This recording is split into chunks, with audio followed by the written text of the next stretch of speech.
పెద్దలందరికీ నమస్కారం.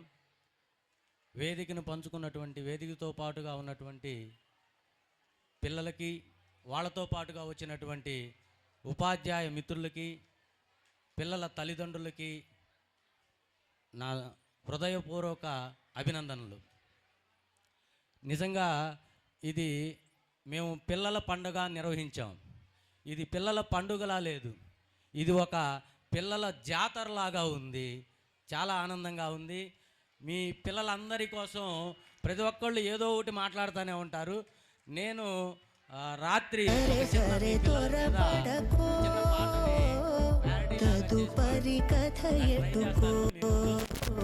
మీరు దాన్ని సహృదయంతో స్వీకరిస్తారని అనుకుంటున్నాను.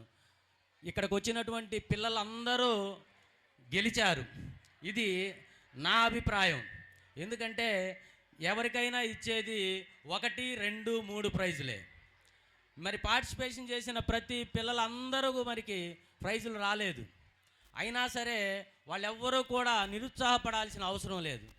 ఎందుకంటే గెలుపు నిజంగా ఎంత గొప్పదో మనకి తెలియాలి అని చెప్పానంటే మనం ఒకదానిని చవి చూడాలి. అది మీ అందరికీ తెలుసు. గెలుపు మనం చవి చూడాలి అంటే తప్పనిసరిగా ఓటమిని అనుభవించి ఉండాలి. ఓటమిని మనం తెలుసుకొని ఉండాలి.